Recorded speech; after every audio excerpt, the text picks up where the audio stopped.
Hi ಎಲ್ರಿಗೂ ನಮಸ್ಕಾರ. Welcome back to channel Ashwini Geetanjali. ಎಲ್ಲರೂ ಹೇಗಿದ್ದೀರಾ? ಚೆನ್ನಾಗಿದ್ದೀರಾ? ನಾವೆಲ್ಲರೂ ತುಂಬಾ ಚೆನ್ನಾಗಿದ್ದೀವಿ.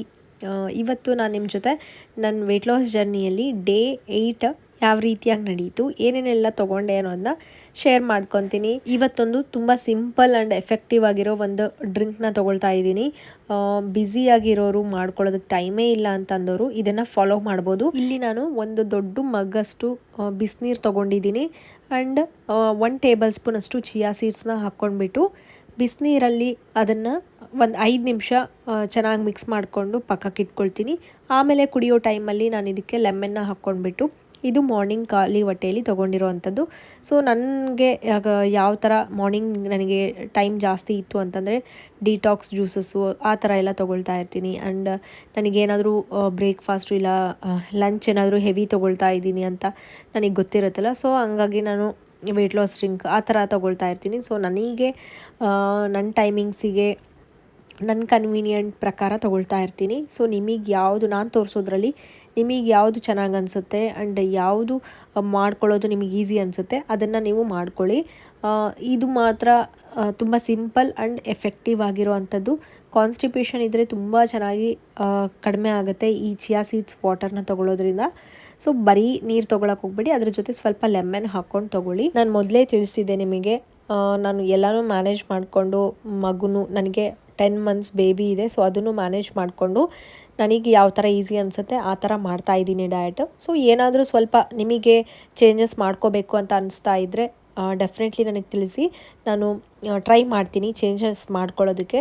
ತುಂಬ ಜನ ಏನು ಅಂತಂದರೆ ಡೈಲಿ ವೆಯ್ಟ್ನ ಅಪ್ಡೇಟ್ ಮಾಡಿ ಅಂತ ಕೇಳ್ತಾ ಇದ್ದಾರೆ. ಸೊ ಅದು ನಾನು ಮೊದಲಿಂದನೂ ಹೇಳ್ತಾನೆ ಇರ್ತೀನಿ ನಿಮಗೆ. ಹಳೆ ವೀಡಿಯೋಸಲ್ಲೂ ನೋಡಿ, ನಾನು ಡೈಲಿ ವೆಯ್ಟ್ನ ಚೆಕ್ ಮಾಡ್ಕೊಳ್ಳೋದಿಲ್ಲ ಯಾವಾಗೂ ಅಷ್ಟೇ. ಸೊ ಅದು ಏನಾಗುತ್ತೆ ಅಂದರೆ ಡೈಲಿ ವೆಯ್ಟ್ ಚೆಕ್ ಮಾಡಿಕೊಂಡಾಗ ಕೆಲವೊಬ್ಬರು ಬಾಡಿ ಮೇಲೆ ಡಿಪೆಂಡ್ ಇರುತ್ತೆ. ಸೊ ವೆಯ್ಟ್ ಲಾಸ್ ಅನ್ನೋದು ಎಲ್ಲರಿಗೂ ಒಂದೇ ಥರ ಇರೋದಿಲ್ಲ. ಸೊ ಅವ್ರವ್ರ ಬಾಡಿಗೆ ತಕ್ಕಂಗೆ ವರ್ಕ್ ಆಗುತ್ತೆ ಆ ಪ್ರಾಸೆಸ್ಸು. ಸೊ ನಾವು ಒಂದು ಟಾರ್ಗೆಟ್ ಅಂತ ಇಟ್ಕೊಂಡಿರ್ತೀವಿ. ಸೊ ನೀವು ಡೈಲಿ ವೆಯ್ಟ್ ಚೆಕ್ ಮಾಡ್ಕೊಳ್ತಾ ಇದ್ದರೆ ಅದು ವೆಯ್ಟಲ್ಲಿ ಕಡಿಮೆ ಆಗದೇ ಇರ್ಬೋದು ನೀವು ನಂಬರ್ಸಲ್ಲಿ, ಬಟ್ ನಮಗೆ ಗೊತ್ತಿಲ್ಲದಂಗೆ ಒಳಗಡೆ ಪ್ರಾಸೆಸ್ ಎಲ್ಲ ನಡೀತಿರುತ್ತೆ. ಅಂದರೆ ಬ್ಯಾಡ್ ಕೊಲೆಸ್ಟ್ರಾಲ್ ಎಲ್ಲ ಕಡಿಮೆ ಆಗ್ತಾ ಇರುತ್ತೆ ಆ್ಯಂಡ್ ಟಾಕ್ಸಿನ್ಸ್ ಎಲ್ಲ ಹೊರಗಡೆ ಹೋಗ್ತಾ ಇರುತ್ತೆ. ಸೊ ಆ ಥರ ನಿಧಾನವಾಗಿ ನಡೀತಾ ಇರುತ್ತೆ. ಕೆಲವೊಬ್ಬರಿಗೆ ಬೇಗನೆ ರಿಸಲ್ಟ್ಸ್ ಗೊತ್ತಾಗ್ಬೋದು, ಇನ್ನು ಕೆಲವರಿಗೆ ಸ್ವಲ್ಪ ನಿಧಾನವಾಗಿ. ಬಟ್ ನೀವು ಡೈಲಿ ವೆಯ್ಟ್ ಚೆಕ್ ಮಾಡಿಕೊಂಡಾಗ 1 ದಿನ 2 ದಿನ ನಿಮಗೆ ವೆಯ್ಟ್ ಕಡಿಮೆ ಆಗ್ತಿಲ್ಲ ಅಂತ ಅನ್ನಿಸ್ದಾಗ 3ನೇ ದಿನಕ್ಕೆ ಏನಾಗುತ್ತೆ, ಎಷ್ಟೇ ಮಾಡ್ತಾಯಿದ್ರು ನಮಗೆ ವೆಯ್ಟ್ ಕಡಿಮೆ ಆಗ್ತಾಯಿಲ್ಲ. ಸೊ ಯಪ್ಪ ಏನು ಮಾಡಿದ್ರು ನನಗೆ ವೆಯ್ಟ್ ಲಾಸ್ ಆಗ್ತಾ ಇಲ್ವಲ್ಲ, ಹೋಗ್ಲಿ ಬಿಡು ಬಿಟ್ಬಿಡೋಣ, ಇಷ್ಟೆಲ್ಲ ಕಷ್ಟಪಟ್ಟು ಯಾಕೆ ಹಿಂಗೆ ಮಾಡ್ಕೊಳ್ಳೋದು, ವೆಯ್ಟೇ ಕಡಿಮೆ ಆಗ್ತಾಯಿಲ್ಲ, ನಾರ್ಮಲಾಗಿ ತಿಂದುಬಿಟ್ರೆ ಆಯಿತು ಅಂತ. ಸೊ ಆ ಥರ ಎಲ್ಲ ಚಾನ್ಸಸ್ ಇರುತ್ತೆ. ಹಾಗಾಗಿನೇ ನಾನು ತುಂಬ ಜನ ಕೇಳ್ತಿರ್ತೀನಿ, ಮಿನಿಮಮ್ 1 ವೀಕ್ 10 ಡೇಸ್ಗೊಮ್ಮೆ ನೀವು ವೆಯ್ಟ್ ಚೆಕ್ ಮಾಡ್ಕೊಳ್ಳಿ, ಬಟ್ ಡೈಲಿ ಚೆಕ್ ಮಾಡ್ಕೊಳ್ಳೋದು ಬೇಡ. ವೆಯ್ಟ್ ಏನಾದರೂ ನಮಗೆ ಕಡಿಮೆ ತೋರಿಸ್ತಾ ಇಲ್ಲ, ಕಡಿಮೆ ಆಗಿಲ್ಲ ಅಂತಂದರೆ ನಮಗೆ ಸ್ಟ್ರೆಸ್ ಆಗುತ್ತೆ, ಅಯ್ಯೋ ಕಡಿಮೆನೇ ಆಗ್ತಿಲ್ಲ ಅಂತ. ಸೊ ಸ್ಟ್ರೆಸ್ ಇಂದನೂ ನಮಗೆ ವೆಯ್ಟ್ ಲಾಸ್ ಆಗೋದಿಲ್ಲ. ಹಂಗಾಗಿನೇ ನೀವು ವೀಕ್ಲಿ ಒನ್ಸ್ 10 ಡೇಸ್ಗೊಮ್ಮೆ 15 ಡೇಸ್ಗೊಮ್ಮೆ ಹಂಗೆ ಚೆಕ್ ಮಾಡ್ಕೊಳ್ಳೋದೇ ಒಳ್ಳೆಯದು. ಆ್ಯಂಡ್ ಇಲ್ಲಿ ಬಂದುಬಿಟ್ಟು ನಾನು ಬ್ರೇಕ್ಫಾಸ್ಟ್ಗೆ ತುಂಬ ಸಿಂಪಲ್ಲಾಗಿ ABCD ಜ್ಯೂಸನ್ನ ತೊಗೊಳ್ತಾ ಇದ್ದೀನಿ. ABCD ಜ್ಯೂಸ್ ಅಂದರೆ A for apple, B for beetroot, C for carrot, D for dates ಖರ್ಜೂರ. ಸೊ ಇವೆಲ್ಲನೂ ತೊಗೊಂಡ್ಬಿಟ್ಟು 1 ಗ್ಲಾಸ್ ಅಷ್ಟು ನೀರು ಹಾಕಿಬಿಟ್ಟು ಚೆನ್ನಾಗಿ ಸ್ಮೂತಾಗಿ ಗ್ರೈಂಡ್ ಮಾಡ್ಕೊಳ್ತೀನಿ. ಈ ಜ್ಯೂಸನ್ನ ನಾನು ಆ್ಯಸ್ ಎ ಬ್ರೇಕ್ಫಾಸ್ಟ್ ಆಗಿ ಮಾರ್ನಿಂಗ್ ಟೈಮಲ್ಲಿ ತೊಗೊಂಡಿರೋದು. ಟೇಸ್ಟೂ ತುಂಬ ಚೆನ್ನಾಗಿರುತ್ತೆ. ಹೇಗಿರುತ್ತೆ, ಕುಡಿಯೋಕ್ಕಾಗುತ್ತೋ ಇಲ್ಲೋ ಅಂತ ಅಂದ್ಕೊಳಕ್ಕೆ ಹೋಗಬೇಡಿ, ತುಂಬ ಚೆನ್ನಾಗಿರುತ್ತೆ. ಈವನ್ ಈ ABCD D ಇಲ್ಲ ಅಂದ್ರೂ ನಿಮಗೆ ABC ಜ್ಯೂಸ್ ತುಂಬ ಫೇಮಸ್ ಆಗಿರೋ ಅಂಥ ಒಂದು ಡಿಟಾಕ್ಸ್ ಜ್ಯೂಸ್ ಇದು. ವೆಯ್ಟ್ ಲಾಸ್ಗೂ ಹೆಲ್ಪ್ ಮಾಡುತ್ತೆ. ನಮ್ಮ ಸ್ಕಿನ್ ಏನು ಕಾಂಪ್ಲೆಕ್ಷನ್ ತುಂಬ ಸ್ವಲ್ಪ ಒಂದು ಎರಡು ಸ್ಕಿನ್ ಟೋನ್ ನಾವು ಇಂಪ್ರೂವ್ ಮಾಡ್ಕೋಬೇಕು ಅಂದವರು ರೆಗ್ಯುಲರಾಗಿ ಡೈಲಿ ಇದನ್ನು ತೊಗೊಂಡ್ರೆ ಖಂಡಿತ ಅವ್ರದ್ದು ಸ್ಕಿನ್ ಕಲರ್ ಇಂಪ್ರೂವ್ ಆಗುತ್ತೆ. ಕಾಂಪ್ಲೆಕ್ಷನ್ ಅಂದು ಪಿಗ್ಮೆಂಟೇಷನು ಆ ಥರದ್ದೆಲ್ಲ ಕಡಿಮೆ ಆಗ್ತಾ ಇರುತ್ತೆ. ಜೊತೆಗೆ ಗ್ಲೋಯಿಂಗ್ ಇರುತ್ತೆ ಸ್ಕಿನ್ನು, ಅದ್ರ ಜೊತೆಗೆ ನಮ್ಮ ಹೇರ್ಗೂ ತುಂಬಾ ಒಳ್ಳೆಯದು. ಆ್ಯಂಡ್ ಕೊನೆಯದಾಗಿ ನೋಡಿ, ನಾನಿಲ್ಲಿ ಒಂದು 2 ಟೇಬಲ್ ಸ್ಪೂನಷ್ಟು ಮಿಕ್ಸ್ಡ್ ಸೀಡ್ಸ್ನ, ರೋಸ್ಟ್ ಮಾಡ್ಕೊಂಡಿರೋಂಥ ಸೀಡ್ಸ್ನ ಹಾಕ್ಕೊಂಡಿದ್ದೀನಿ. ತುಂಬ ಜನ ಕೇಳ್ತಾರೆ ರೋಸ್ಟ್ ಮಾಡಿರೋದು ಹಾಕ್ಕೊಳ್ಳೋದಾ, ಫ್ಲಕ್ಸ್ ಸೀಡ್ಸು, ಪಂಪ್ಕಿನ್ ಸೀಡ್ಸ್, ಇಲ್ಲ ಹಾಗೆ ಹಸಿದು ಹಾಕ್ಕೊಳ್ಳೋದಂತ. ಅದು ನಿಮಗೆ ಯಾವ ಥರ ಇಷ್ಟನೋ ಆ ಥರ ಹಾಕ್ಕೊಳ್ಳಿ, ಪ್ರಾಬ್ಲಮ್ ಏನೂ ಇಲ್ಲ. ನಾನಿಲ್ಲಿ ಮಾರ್ನಿಂಗ್ ಬ್ರೇಕ್ಫಾಸ್ಟ್ಗೆ ABCD ಜ್ಯೂಸನ್ನ ತೊಗೊಂಡಿದ್ದೀನಿ. ಮತ್ತು ಬೇರೆ ಏನೂ ತೊಗೊಂಡಿಲ್ಲ. ಲಿಟ್ರಲಿ ನನಗೆ ಮಧ್ಯಾಹ್ನವರೆಗೂ ಸ್ವಲ್ಪನೂ ಹೊಟ್ಟೆ ಹಶ್ವಾಗಿಲ್ಲ. ಬೇಕಿದ್ದರೆ ನೀವು ಇದನ್ನು ಕುಡಿದು ಒಂದ್ಸಲ ಟ್ರೈ ಮಾಡಿ ನೋಡಿ, ಗೊತ್ತಾಗುತ್ತೆ ನಿಮಗೆ. ನೆಕ್ಸ್ಟ್ ಇಲ್ಲಿ ಮಧ್ಯಾಹ್ನ ಲಂಚ್ಗೆ ಪ್ರಿಪೇರ್ ಮಾಡ್ತಾಯಿದ್ದೀನಿ. ಮಧ್ಯಾಹ್ನ ಏನಿಲ್ಲ, ಸಿಂಪಲ್ಲಾಗಿ ಕ್ಯಾಬೇಜ್ ಪಲ್ಯನ ಮಾಡ್ಕೋಬೇಕು ಅಂದ್ಕೊಂಡೆ. ಇದು ಸಿಂಪಲ್ಲೇ ಇದ್ರೂ ಮತ್ತು ಕೆಲವೊಬ್ರು ಕೇಳ್ತಿರ್ತಾರೆ ರೆಸಿಪಿನ ತೋರಿಸಿ ಅಂತ. ಸೊ ನನ್ನ ಸ್ಟೈಲಲ್ಲಿ ನಾನು ಯಾವ ರೀತಿಯಾಗಿ ಇವತ್ತು ಮಾಡ್ಕೊಳ್ತಾ ಇದ್ದೀನಿ ಅದನ್ನೇ ನಿಮ್ಮ ಜೊತೆ ಶೇರ್ ಮಾಡ್ಕೊಳ್ಳೋಣ ಅಂತ. ಜಸ್ಟ್ ಏನೂ ಇಲ್ಲ, ಒಗ್ಗರಣೆ ಹಾಕ್ಕೊಂಡಿದ್ದೀನಿ.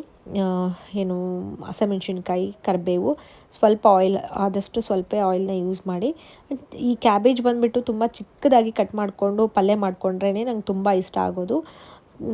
ದೊಡ್ಡದಾಗಿ ಕಟ್ ಮಾಡಿಕೊಂಡ್ರೆ ಅದು ತಿನ್ನೋದಕ್ಕೂ ನನಗೆ ಯಾಕೋ ಇಷ್ಟನೇ ಆಗೋದಿಲ್ಲ.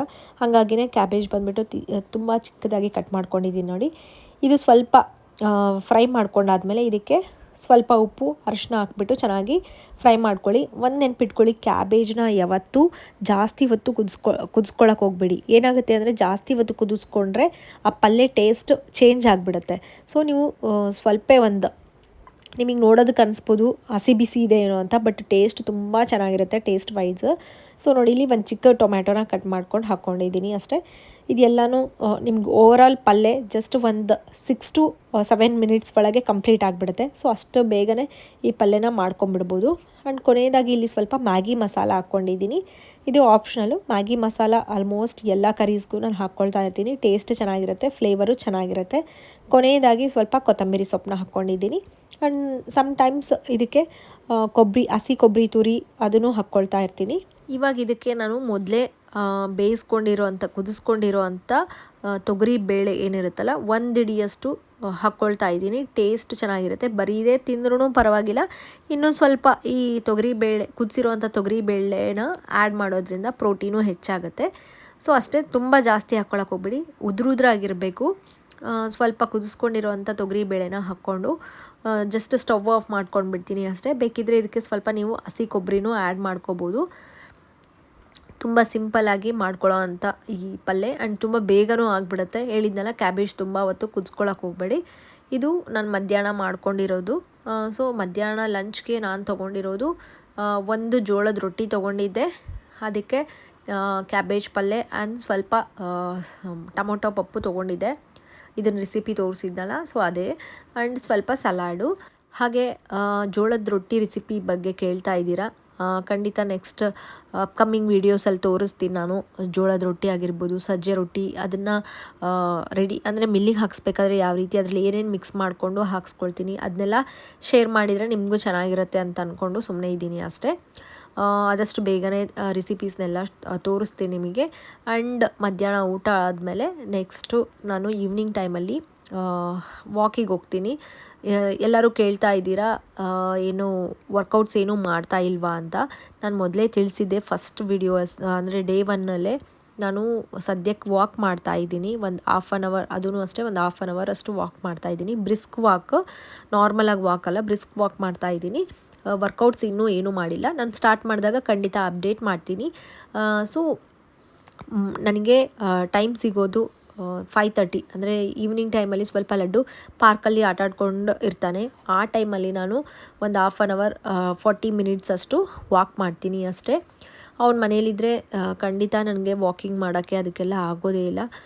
ಸೊ ವಾಕಿಂಗ್ ಮುಗಿಸ್ಕೊಂಡು ಬಂದಮೇಲೆ ಆದಷ್ಟು ಬೇಗನೆ ಬಂದುಬಿಟ್ಟು ಟೈಮಿಂಗ್ಸೂ ಕೇಳ್ತಾ ಇರ್ತೀರಲ್ಲ, ಊಟದ ಟೈಮಿಂಗ್ಸು ನಾನು 8 ಗಂಟೆ ಒಳಗೇ ತಿನ್ನೋಕ್ಕೆ ತುಂಬ ಟ್ರೈ ಮಾಡ್ತೀನಿ. ಮ್ಯಾಕ್ಸಿಮಮ್ 8:15. ಸೊ ಇದರೊಳಗೆ ಕಂಪ್ಲೀಟ್ ಮಾಡ್ತಾಯಿದ್ದೀನಿ. ಸಮ್ಟೈಮ್ಸ್ ಏನು ಮಾಡ್ತೀನಿ ಅಂತಂದರೆ ಇನ್ನೂ ಬೇಗ 7 ಗಂಟೆಗಾದರೆ 7 ಗಂಟೆಗೆ ತಿಂದುಬಿಡೋದಕ್ಕೆ ಟ್ರೈ ಮಾಡ್ತೀನಿ. ಸೊ ಎಷ್ಟು ಬೇಗ ಆಗುತ್ತೋ ಅಷ್ಟು ಬೇಗನೆ ನೀವು ನೈಟ್ ಡಿನ್ನರ್ನ ಕಂಪ್ಲೀಟ್ ಮಾಡಿದರೆ ನಮಗೆ ವೆಯ್ಟ್ ಲಾಸ್ ರಿಸಲ್ಟ್ಸ್ ತುಂಬ ಚೆನ್ನಾಗಿ ಬರುತ್ತೆ. ಸೊ ಇಲ್ಲಿ ನಾನು ನೈಟ್ ಡಿನ್ನರ್ಗೆ ಪ್ರಿಪೇರ್ ಮಾಡ್ಕೊಳ್ತಾ ಇದ್ದೀನಿ. ಇವತ್ತು ತುಂಬ ಹೈ ಪ್ರೋಟೀನ್ ಆ್ಯಂಡ್ ತುಂಬ ಟೇಸ್ಟಿಯಾಗಿರೋವಂಥ ಒಂದು ರೆಸಿಪಿನ ಶೇರ್ ಮಾಡ್ತೀನಿ ನೋಡಿ. ನನಗೆ ಟೈಮ್ ಇತ್ತು ಆ್ಯಕ್ಚುಲಿ, ಹಂಗಾಗಿನೇ ಈ ರೆಸಿಪಿನ ಮಾಡ್ಕೊಳ್ಳೋಣ ಅಂತ. ಇದನ್ನು ನೀವು ಡಿನ್ನರ್ಗಾದರೂ ತೊಗೋಬೋದು, ಬ್ರೇಕ್ಫಾಸ್ಟ್, ಲಂಚ್ ಯಾವ ಟೈಮಲ್ಲಾದರೂ ತೊಗೋಬೋದು. ಸೊ ಇಲ್ಲಿ ನಾನು ಸೋಯಾ ಚಂಕ್ಸಿಂದ ಡಿನ್ನರ್ನ ಪ್ರಿಪೇರ್ ಮಾಡ್ತಾಯಿದ್ದೀನಿ. ನಾನಿಲ್ಲಿ ತೊಗೊಂಡಿರೋದು 2 ಕಪ್ಪಷ್ಟು ತೊಗೊಂಡಿದ್ದೀನಿ ನೋಡಿ ಸೋಯಾ ಚಂಕ್ಸು. ಒಂದು 100 ಗ್ರಾಮ್ಸ್ ಅಷ್ಟು ಸೋಯಾ ಚಂಕ್ಸ್ನ ತೊಗೊಂಡಿದ್ದೀನಿ. ಕ್ವಾಂಟಿಟಿ ಇಬ್ಬರಿಗೆ ಮಾಡ್ತಾಯಿದ್ದೀನಿ. ಹಾಗಾಗಿ 2 ಕಪ್ಪಷ್ಟು ಸೋಯಾ ಚಂಕ್ಸು. ಫಸ್ಟ್ ಏನು ಮಾಡಿದ್ದೀನಿ ಅಂದರೆ ಒಂದು ಪಾತ್ರೆಯಲ್ಲಿ ಸ್ವಲ್ಪ ನೀರು ಹಾಕಿಬಿಟ್ಟು ಅದರಲ್ಲಿ ಸ್ವಲ್ಪ ಉಪ್ಪು ಹಾಕಿಬಿಟ್ಟು ನೆಕ್ಸ್ಟು 2 ಕಪ್ಪಷ್ಟು ಸೋಯಾ ಚಂಕ್ಸ್ನ ಅದರಲ್ಲಿ ಹಾಕ್ಕೊಳ್ತಾ ಇದ್ದೀನಿ. ಇಬ್ಬರಿಗೆ ಮಾಡ್ತಿರೋದ್ರಿಂದ 2 ಕಪ್ಪು, ಒಬ್ಬರಿಗೆ ಮಾಡಿದರೆ 1 ಕಪ್ಪು ಸಾಕು.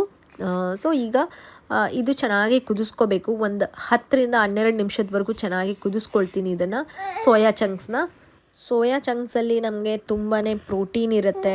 ಆ್ಯಂಡ್ ಯಾರೆಲ್ಲ ವೆಜಿಟೇರಿಯನ್ಸ್ ಇರ್ತಾರಲ್ಲ ಅವ್ರು ಖಂಡಿತ ಈ ಥರ ಸೋಯಾ ಚಂಕ್ಸ್ನ ಇನ್ಕ್ಲೂಡ್ ಮಾಡ್ಕೊಳ್ಳಿ. ಟೇಸ್ಟ್ ವೈಸ್ ತುಂಬ ಚೆನ್ನಾಗಿರುತ್ತೆ ನೋಡಿ. ಸೇಮ್ ನಾನ್ ವೆಜ್ ಯಾವ ಥರ ಟೇಸ್ಟ್ ಬರುತ್ತಲ್ಲ ಅದೇ ಥರ ಟೇಸ್ಟ್ ಈ ಸೋಯಾ ಚಂಕ್ಸಿಂದ ಸಿಗುತ್ತೆ ನಮಗೆ. ಆ್ಯಂಡ್ ಯಾರಿಗೆಲ್ಲ ಥೈರಾಯ್ಡ್ ಇರುತ್ತಲ್ಲ ಅವರು ಸೋಯಾ ಚಂಕ್ಸ್ ತಿನ್ನೋದಕ್ಕೆ ಹೋಗಬೇಡಿ. ಸೋಯಾ ಚಂಕ್ಸಿಂದ ಅವನ್ನೆಲ್ಲ ಅವಾಯ್ಡ್ ಮಾಡಿ. ನೀವು ಇದನ್ನು ಆ್ಯಸ್ ಎ ಕರಿಯಾಗಿ ನೀವು 2 ಸಲ ಮಾಡ್ಕೊಳಕ್ಕಾಗೋದಿಲ್ಲ ಈ ಥರ ಅಂತಂದರೆ ನೀವು ಏನು ಮಾಡ್ಬೋದು, ಈ ಸೋಯಾ ಚಂಕ್ಸ್ನ ಮಧ್ಯಾಹ್ನ ಪಲ್ಯ ಮಾಡ್ಕೊಂಬಿಡಿ. ನಾನು ಆಲ್ರೆಡಿ ರೆಸಿಪಿನೂ ತೋರಿಸಿದ್ದೀನಿ ಲಾಸ್ಟ್ ಟೈಮು, ಅದರದ್ದು ವೀಡಿಯೋ ಬೇಕಿದ್ರೆ ಡಿಸ್ಕ್ರಿಪ್ಷನಲ್ಲಿ ಕೊಡ್ತೀನಿ. ಆ ಥರ ನೀವು ಪಲ್ಯ ಮಾಡ್ಕೊಂಬಿಟ್ಟು ಮಧ್ಯಾಹ್ನ ರೊಟ್ಟಿಗೂ ಆಗುತ್ತೆ. ಅದೇ ಡಿನ್ನರ್ಗೆ ಏನು ಮಾಡ್ಬೋದು ಅಂತಂದರೆ ಅದೇ ಪಲ್ಯ, ರೊಟ್ಟಿನ ಸ್ಕಿಪ್ ಮಾಡಿಬಿಟ್ಟು ನೈಟ್ ಡಿನ್ನರ್ಗೆ ಅದೇ ಪಲ್ಯನ ಸೋಯಾ ಚಂಕ್ಸಿಂದ ಕರಿನ 1 ಬೌಲಷ್ಟು, ಚಿಕ್ಕ ಬೌಲಷ್ಟು ಪಲ್ಯನ ತೊಗೊಂಬಿಡಿ. ಸೊ 2 ಟೈಮು ನೀವು ಅಡುಗೆ ಮಾಡ್ಕೊಂಡು ತೊಗೊಳ್ಳೋನು ಅವಶ್ಯಕತೆ ಇಲ್ಲ. ಸೊ ಮೇಯ್ನಾಗಿ ಹೌಸ್ ವೈಫ್ಸ್ಗೆ ಹೇಳ್ತಾ ಇದ್ದೀನಿ, ಈ ಥರ ಐಡಿಯಾ ನೀವು ಮಾಡ್ಕೋಬೋದು. ನನಗೆ ಸ್ವಲ್ಪ ಟೈಮ್ ಇತ್ತು, ಹಾಗಾಗಿನೇ ಸೊ ಏನಾದರೂ ಸ್ವಲ್ಪ ಚೆನ್ನಾಗಿ ಸಿಂಪಲ್ಲಾಗಿ ಮಾಡ್ಕೊಳ್ಳೋಣ, ನಿಮ್ಮ ಜೊತೆನೂ ಹೊಸ ರೆಸಿಪಿನ ಶೇರ್ ಮಾಡ್ದಂಗೆ ಆಗುತ್ತೆ ಅಂತ ಅಂದ್ಬಿಟ್ಟು ಈ ರೆಸಿಪಿನ ಮಾಡಿಕೊಂಡೆ. ಸೊ ನೋಡಿ, ನಾವು ಕುದಿಸಿಟ್ಕೊಂಡಿರೋಂಥ ಸೋಯಾ ಚಂಕ್ಸ್ ಏನಿರುತ್ತಲ್ಲ ಅದನ್ನು ತಣ್ಣೀರಿಗೆ ಹಾಕಿಬಿಟ್ಟು ಚೆನ್ನಾಗಿ ಸ್ವಲ್ಪ ಕೈ ಆಡಿಸಿ ಅದನ್ನು ಫ್ರೀಸ್ ಮಾಡ್ಕೋಬೇಕು. ಎಕ್ಸ್ಟ್ರಾ ನೀರೆಲ್ಲ ಚೆನ್ನಾಗಿ ಅದರಿಂದ ತೆಗೆದು ಅದನ್ನು ನಾನೀಗ ಸ್ವಲ್ಪ ಫ್ರೈ ಮಾಡ್ಕೊಳ್ತಾ ಇದ್ದೀನಿ. ಜಸ್ಟ್ 1 ಟೇಬಲ್ ಸ್ಪೂನಷ್ಟು ಅಷ್ಟೇ ಆಯಿಲ್ ಹಾಕ್ಕೊಂಡಿರೋದು, ಪ್ಯಾನಿಗೆ ಸ್ಟಿಕ್ ಆಗಲಾರ್ದಂಗೆ ಇರಲಿ ಸ್ವಲ್ಪ ಅಂತ. ಇವಾಗ ಇದಕ್ಕೆ ಏನೇನು ಆ್ಯಡ್ ಮಾಡಬೇಕು ಅಂತ ತೋರಿಸ್ತಾ ಇದ್ದೀನಿ ನೋಡಿ. ನಿಮಗೆ ಬೇಕಾಗುವಂಥ ವೆಜಿಟೇಬಲ್ಸ್ನ ಇದರಲ್ಲಿ ಆರಾಮಾಗಿ ಆ್ಯಡ್ ಮಾಡ್ಕೋಬೋದು. ಅದೇ ಆ್ಯಡ್ ಮಾಡಬೇಕು, ಇದೇ ಆ್ಯಡ್ ಮಾಡಬೇಕು ಅಂತ ಏನೂ ಇಲ್ಲ.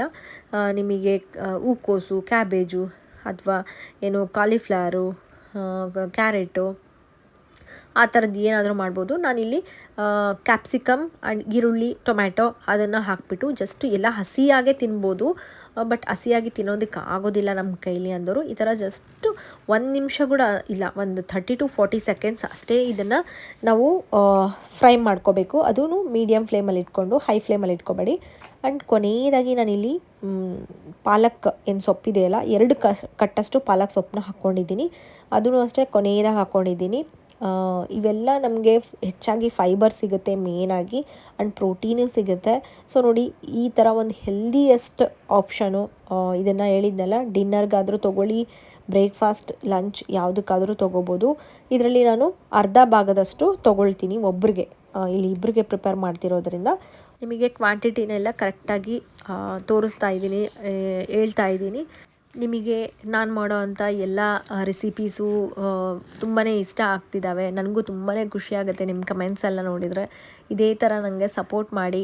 ಆ್ಯಂಡ್ ಡೈಲಿ ವೀಡಿಯೋ ಹಾಕೋದಕ್ಕೆ ತುಂಬಾ ಕಷ್ಟ ಆಗುತ್ತೆ. ಬಟ್ ಆದರೂ ವೆಯ್ಟ್ ಲಾಸ್ ನನ್ನ ಜೊತೆ ನೀವೂ ಮಾಡಲಿ. ವೆಯ್ಟ್ ಲಾಸ್ ಚಾಲೆಂಜು, ಈ ಒಂದು ವೆಯ್ಟ್ ಲಾಸ್ ಜರ್ನಿ ಅನ್ನೋದು ನನ್ನ ಇಂಟೆನ್ಷನು. ಸೊ ಹಾಗಾಗಿನೇ ಸೊ ಯಾರಿಗೆಲ್ಲ ವೀಡಿಯೋ ಇಷ್ಟ ಆಗುತ್ತಲ್ಲ ಅಂಥವ್ರು ಪ್ಲೀಸ್ ಲೈಕ್ ಮಾಡಿ. ನಿಮಗೆ ಏನು ಅನಿಸುತ್ತೋ ಅದನ್ನ ಕಮೆಂಟ್ ಮಾಡಿ. ಸೊ ನಿಮಗೆ ಅನಿಸಿರೋದನ್ನ ನನಗೆ ಕಮೆಂಟ್ ಮೂಲಕ ತಿಳಿಸಿದರೆ ನನಗೂ ತುಂಬಾ ಖುಷಿ. ಡೆಫಿನೆಟ್ಲಿ ನಿಮಗೇನಾದರೂ ಡೌಟ್ಸ್ ಇತ್ತು, ಕ್ವಶನ್ಸ್ ಇತ್ತು ಅಂದರೆ ನಾನು ಆನ್ಸರ್ ಮಾಡ್ತೀನಿ. ಮೋಸ್ಟ್ ಫ್ರೀಕ್ವೆಂಟಾಗಿ ಕಾಮನಾಗಿ ಕೇಳಿರೋ ಅಂಥ ಕ್ವೆಶನ್ಸಿಗೆ ನಿಮಗೆ ಆನ್ಸರ್ ಮಾಡಿದ್ದೀನಿ. ಒಂದು ಟೈಮಿಂಗ್ ಬಗ್ಗೆ ಕೇಳಿದ್ರಿ ನನಗೆ, ಡೈಲಿ ಫಸ್ಟ್ ಮೀಲ್ ಲಾಸ್ಟ್ ಮೀಲ್ದು ಅಪ್ಡೇಟ್ ಮಾಡಿ ಅಂತ. ಸೊ ಯೂಶ್ವಲಿ ನಾನು ಲಾಸ್ಟ್ ಮೀಲ್ನ ನಾನು 8 ಗಂಟೆ ಒಳಗೆ ತೊಗೊಂಡ್ಬಿಡ್ತೀನಿ. 8 ಗಂಟೆ 8:30 last. And morning breakfast almost ಒಂದು 11 o'clock ಆಗಿಬಿಡುತ್ತೆ. ಅದೇ ರೀಸನ್ಗೆ ನಾನು ಮೆನ್ಷನ್ ಮಾಡಿಲ್ಲ ಅಷ್ಟೇ. ಸೊ ವಿಡಿಯೋ ಇಷ್ಟ ಆದರೆ ಪ್ಲೀಸ್ ಲೈಕ್ ಮಾಡಿ.